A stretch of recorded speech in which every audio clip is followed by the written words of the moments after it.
L'histoire, finalement, c'est un regard sur le passé.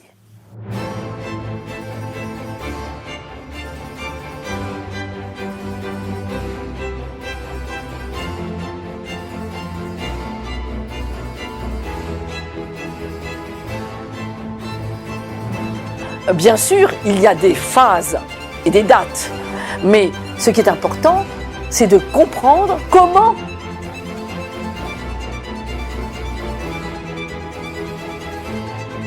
est-ce que ça s'est passé, avec quelle sensibilité, avec quelle transformation.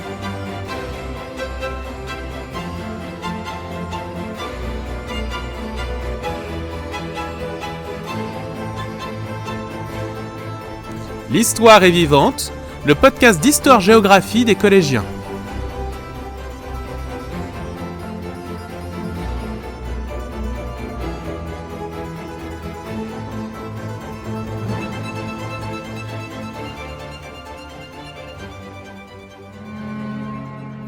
Bonjour à tous et bienvenue dans cette 3e édition du podcast d'histoire fait par des élèves, pour des élèves. Cette année, les 5e ont à nouveau travaillé sur un ensemble de sujets qu'ils ont choisis afin de vous présenter ces différents exposés sur les périodes de l'histoire qui ont été abordées durant le programme de 5e. Dans ce 5e épisode, les 5e nous parleront de Jacques Coeur, illustre homme d'affaires du XVe siècle. Bonjour à tous, nous allons vous parler d'un illustre personnage du XIVe siècle, Jacques Coeur, et plus précisément dans ses intérêts économiques. Tout d'abord, Étienne commencera à vous parler de sa famille qui était aisée. Jacques Coeur est né dans une famille à Bourges. Jacques Coeur, né à Bourges en 1395, déjà fortuné à sa naissance. Il est issu d'une famille de riches bourgeois. En effet, son père a fait fortune en fournissant, en fourrure, le duc Jean de Berry. En 1420, Jacques Coeur fait un mariage profitable avec Marcée de Léopard, la fille du prévôt de Bourges, la petite fille du maître des monnaies. Ensuite, Melchior vous parlera de ce grand homme d'affaires. Jacques Coeur fréquente les riches marchands italiens. Il comprend que le meilleur moyen de s'enrichir est de commercer avec les marchés orientaux. Il amasse vite une jolie fortune qu'il réinvestit dans la transaction de produits très variés. Parfums, porcelaine, textiles, épices, laine, draps ou encore fourrure. Cependant, ce n'est pas tant l'importation de produits orientaux qui aurait fait sa fortune. Jacques Coeur aurait en effet eu l'idée d'échanger de l'argent, métal, assez commun en Occident, contre de grandes quantités d'or dont l'Orient regorgeait.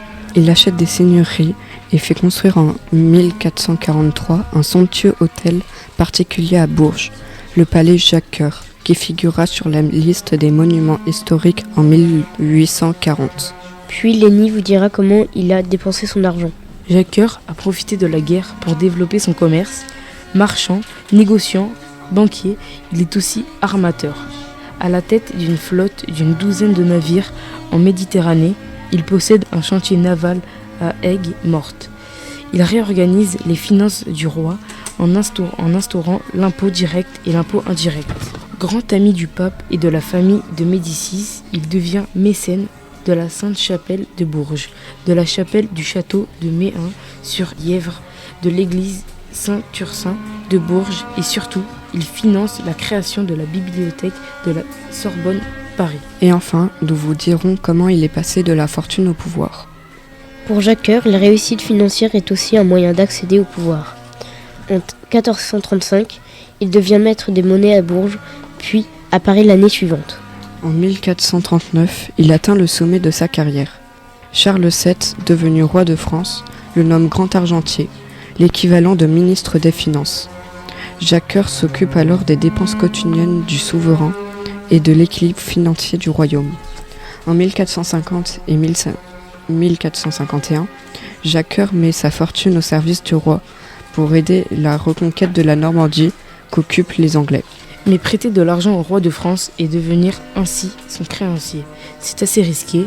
Arrivé au sommet de la réussite, son ascension prend fin.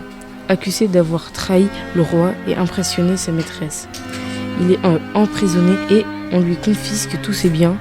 Il meurt en 1456, blessé lors d'une expédition menée pour le pape sur l'île de Chios.